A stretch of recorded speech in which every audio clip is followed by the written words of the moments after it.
Hello बंधु बान्धवीসকল কেনে আছে আপোনালোক আজি আকৌ মই ইউটিউবৰ সন্মুখত আহিছো বিশেষ এটা কথা আলোচনা কৰিবলৈ চাও আমি ভিডিওটো বেছি ডাঙৰ নকৰো কাৰণ মোৰ ভিডিওবোৰ বহুত ডাঙৰে হৈ যায় কিন্তু কথাটো হ'ল আজি যেটো বিষয় মই আলোচনা কৰিবলৈ ওলাইছো এটো ভাষা সম্পৰ্কত মানে আপোনালোক চাগে সকলোৱে ইউটিউব বা নিউজত পাই আছে বিশেষকৈ মহাৰাষ্ট্ৰ মানে ভাষাক লৈ বহুত মাৰপিট চলি আছে স্পেশালি উত্তৰ নৰ্থ ইণ্ডিয়ান খিনিৰ ওপৰত কাৰণ তেওঁলোকে হিন্দী কয় কিন্তু কথাটো হ'ল ভাষা এটা জানা সকলোতকৈ ডাঙৰ এটা সম্পদ হয় কাৰণ কমিউনিকেশ্যন কৰিব পাৰো আমি যেতিয়া আমি ভাষা এটা নাজানো ন তেতিয়া বহুত ডাঙৰ এটা প্ৰব্লেম হৈ যায় কিন্তু আমাৰ ভাৰতত 22টা ভাষা আছে মানে নেশ্যনেল ল্যাঙ্গুৱেজ যেটো আমাৰ যেতিয়া নেশ্যনেল ল্যাঙ্গুৱেজ বুলি নকয় আমাৰ যি মানে স্বীকৃত ভাষা আছে 22টা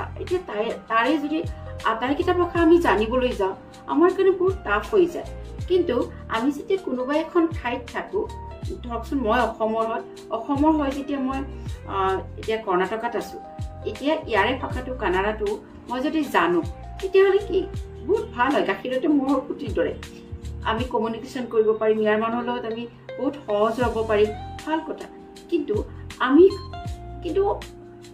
ইমান ইজি নহয় ভাষা এটা শিকা আৰু ভালদৰে ক'ব নোৱাৰিলে তাৰে ওপৰতো বহুত ঠাক শিকিন্দালি কৰে মই এটা এক্সাম্পল দিব পাৰো যেনেকে মই কোৱাৰ্টাৰতে ডাঙৰ হৈছো অসমত আৰু কোৱাৰ্টাৰত বহুত মানে স্পেশালি বেংগলী মানুহবোৰ আছিল মই যেতিয়া বেংগলী ক'বলৈ ধৰো সিহঁতে মানে হাঁহিবলৈ ধৰে আচলতে সেইটো সিহঁতে ঠাট্টা কৰি হাঁহে বা জমনি কৰি হাঁহে কিন্তু কথাটো হ'ল তেতিয়া আমি সংকুচিত কৰো ইছৰাম কিবা ভুল কৰো কিজানি এইটো ভাষা আৰু মোৰ পক্ষত নাই এইটো ভাষা মই ক'লে আৰু লাজে পাম তেনেকুৱা আৰু তেতিয়া মানে কি তেতিয়া সংকোচ কৰো লাহে লাহে সংকোচ কৰি সেই ভাষাটো ক'বলৈ আমি এৰি দিওঁ তেনেকৈ আমি কিছুমান ভাষা আমি শিকাৰ পৰা বিৰত হৈ থাকো কিন্তু যিবোৰ বাচ্চা মানে আমাৰ লগতে বেংগলী ল'ৰা ছোৱালী যিবিলাক ডাঙৰ হৈছে জন্ম হৈছে তাতে সিহঁতে অসমীয়া শিকিছে হিন্দী শিকিছে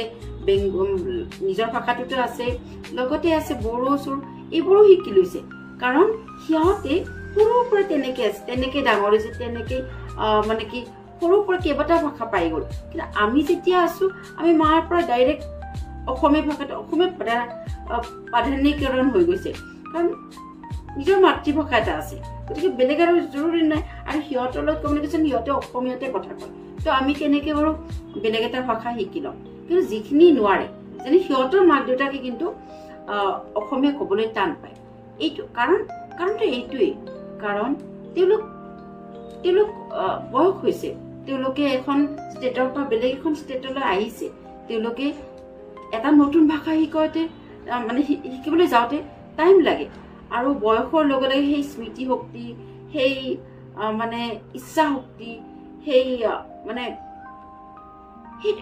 হেৰিটো নাথাকে আৰু চলিটো আছেই হিন্দীটোতো আছে আমাৰ লগৰ ভাষাৰ দৰে আমিতো ক'ব পাৰিম মানুহেতো বুজি আছে আমাৰ ভাষাটো তেনেকে আমি ভাবি আমি মানে কি এটা ভাষা শিকাৰ পৰা দূৰত হৈ যাওঁ তাৰ মানে এইটো নহয় সেই ভাষাটো আমি শিকিবলৈ বিচৰা নাই বা সেই ভাষাটো আমি অপমান কৰিছো কিছুমানে অপমান কৰে আছে কিছুমানে কৰে সেইটো একো ডাঙৰ কথা নহয় ক'ব দিলে কয় মানে ধৰচোন আমাৰ ভাষাটো কচোন তেতিয়া ক'ব দিলে কি দৰকাৰ কিয় এনেকুৱা টাইপৰ কথা কয় বাৰু যিয়ে নহওক কথাখিনি মানুহে ক'ব দিলে ক'লে ভালকে ক'লে হয় যে আমি এতিয়া বয়স হৈছে পৰা নাই আৰু মোৰ ল'ৰা ছোৱালীবিলাকে শিকিছে তেনেকৈ এটা ভালকে ক'ব পাৰে কিন্তু মহাৰাষ্ট্ৰত যিটো এতিয়া ঘটনা ঘটি আছে অলপতে এজন মানুহক মাৰিলে তেওঁ এখন চুইট ব্যৱসায় মানে পিঠাই দোকানৰ ব্যৱসায়ী হয় তেওঁ মানে ক'লে যে মাৰাঠী কওঁ কিন্তু মাৰাঠী যেতিয়া ক'বলৈ দিলে তেতিয়া তেওঁ কৈছে অকণমান তেওঁ মানে খঙত কৈছে কিবা ননচেন্সৰ দৰে কথা কোৱা তেনেকুৱা টাইপৰ আৰু মানে কথাটো মানে কিহৰ জৰুৰী এনেকুৱা টাইপৰ কিন্তু তেনেকে নকৈ যদি ক'লে হয় আমিতো বয়স হৈছে আমি এতিয়া শিকাটো অলপ টানে হয় আমি ক'ব পাৰোঁ মিনিমামখিনি কিন্তু যদি আমাৰ ল'ৰা ছোৱালীক কয় আমি সিহঁতে কিন্তু ভালদৰে ক'ব পাৰে আমি অলপ বয়সত আহিছোঁ বা আমি এতিয়া শিকিবলৈ অলপ টান হয় কিন্তু মিনিমামখিনি আমি ক'ব পাৰোঁ যিখিনি কমিউনিকেশ্যন কৰিব পাৰি, যিখিনি মানুহে বুজি পায়। কিন্তু এইটো কথা কোৱাৰ ওপৰত ডিপেণ্ড কৰে আপুনি কেনেকৈ কয়। যিয়ে নহওক তাৰ ওপৰতে মানুহজনক ইমান মাৰিলে বয়সস্থ মানে ঠাচ কৰি চৰিয়ে মাৰিলে।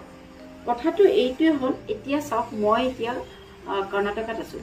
কৰ্ণাটকাৰ যিটো কানাডা ভাষা, সেই ভাষাটো মই এতিয়া এটলিষ্ট ক'ব পাৰোঁ, মানে কি মানুহৰ লগত এটা কমিউনিকেশ্যন কৰিব পাৰোঁ, কিন্তু ভালকৈ নোৱাৰোঁ।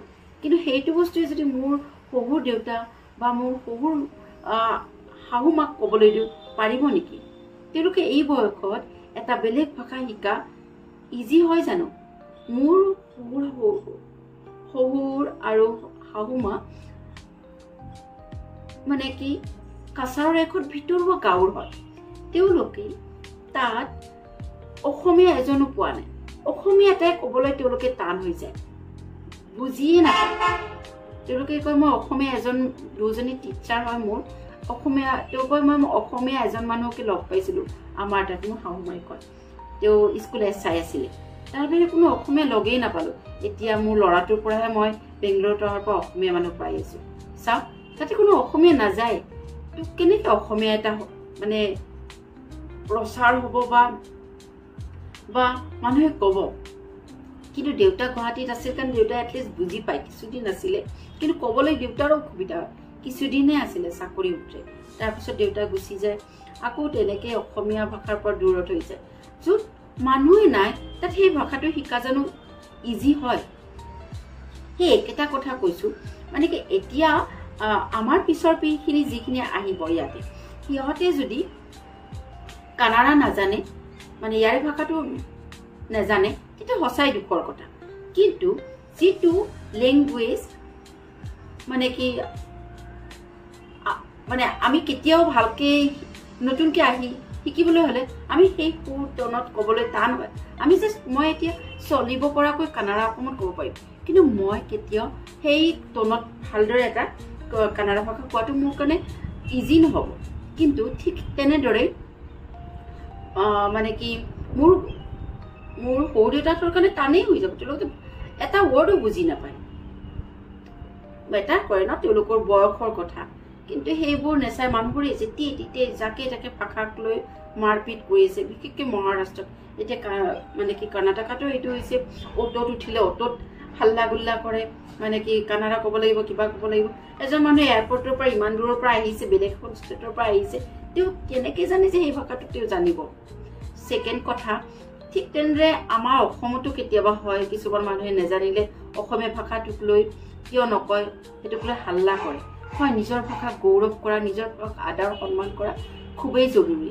কিন্তু ক'ব নোৱাৰিলে তাক লৈ মাৰপিট কৰা বা তাক লৈ ভাষাৰ এটা বেলেগ ধৰণৰ সৃষ্টি কৰা, সেইটো ঠিক নহয়।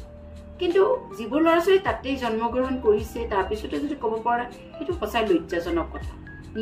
কাৰণ যিখন ঠাইত আছোঁ আমি, এই ঠাইত এটলিষ্ট জন্মৰ পৰা শুনি থকা ভাষাটো জনাটো, এটলিষ্ট কমিউনিকেশ্যন কৰিব পৰা মিনিমামখিনি জানিব পৰাটো বহুত জৰুৰী।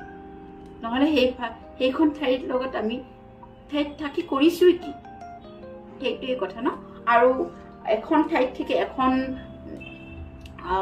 ঠাইৰ থলুৱা বস্তুবিলাক নেজানো যদি, সেইটো কেতিয়াও ভাল কথা হ'ব নোৱাৰে। আৰু তাক সন্মান কৰা, তাৰ ভাষাটোক সন্মান কৰা, তাৰ মানুহখিনিক সন্মান কৰা জৰুৰী। ঠিক তেনেদৰে এইটো নহয় যে বাধ্যবাধকতামূলক, কাৰণ তেওঁলোকেও তেনেকৈ কৰিব লাগিব। কোনো যে বাধ্যবাধকতামূলকভাৱে তেওঁলোকক সন্মানেই কৰিব লাগিব, ভাষাটোৰ কথা কোৱা নাই। কিন্তু মানুহখিনিও তেওঁলোকে সন্মান দেখুৱালে সন্মান দেখুৱাব, এইটো কথা কৈছোঁ মই। প্ৰত্যেকৰে ভাষা সংস্কৃতি আমি সন্মান কৰাটো জৰুৰী। কিন্তু বৰ্তমান কি হৈ গৈছে নাজানো, মহাৰাষ্ট্ৰততো বহুত অসুবিধা হৈ গৈছে মানুহ থকাটোৱে। ঠিক তেনেদৰে কৰ্ণাটকতো বহুত অসুবিধা হয়, কিন্তু তথাপিও ইয়াতে বহুত মানুহখিনি বহুত ভদ্ৰতাৰে মানুহখিনি চলি আছে, মানে হেৰি কৰি আছে। আৰু ছেকেণ্ড আৰু কিছুমান কথা আছে, যেনে আমি আমাৰ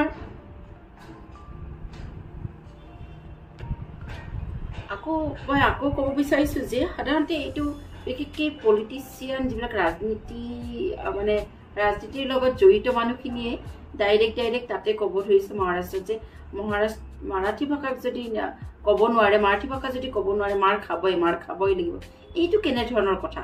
কোনো এটা ভাষা ক'ব নোৱাৰিলে তাক মাৰিব, এইটো কেনেধৰণৰ মানে আইনক হাতত কেনেকৈ ল'ব পাৰে?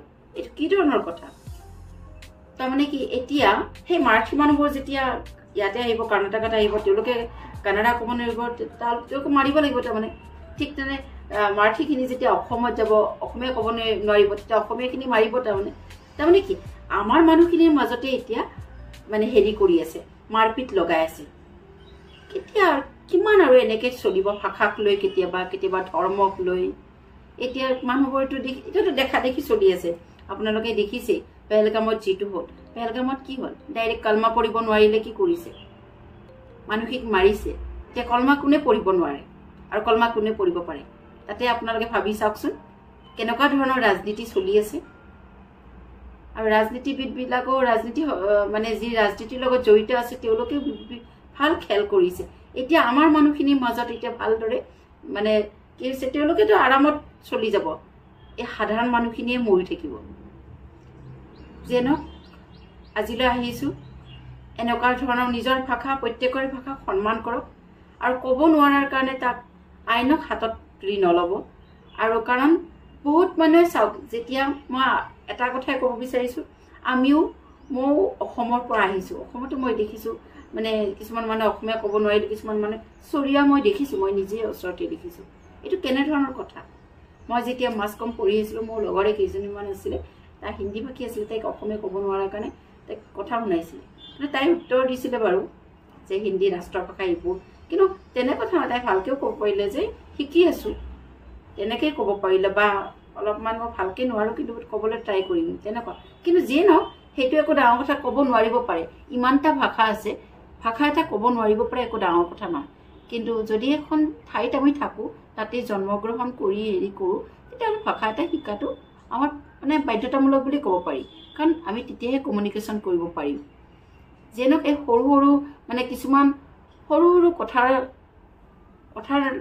মানে কাৰণে এতিয়া মানুহবিলাকৰ মাজত কি হৈ গৈছে, মানে ভাষা এটা কাৰো সম্পত্তি নহয়, কিন্তু সেই ভাষাটো ক'ব নোৱাৰিলে বা ভালদৰে কমিউনিকেশ্যন কৰিবলৈ নোৱাৰিলেও মানুহজনে এজনে আনজনক মাৰিবলৈ ধৰিলে। এইটো কেনেধৰণৰ কথা? যেনক আজিলৈ আহিছোঁ। যদি আপোনালোকৰ এই কথাখিনি কিবা ভাল লাগিছে, লাইক, কমেণ্ট আৰু শ্বেয়াৰ কৰিব। আজিলৈ আহিছোঁ।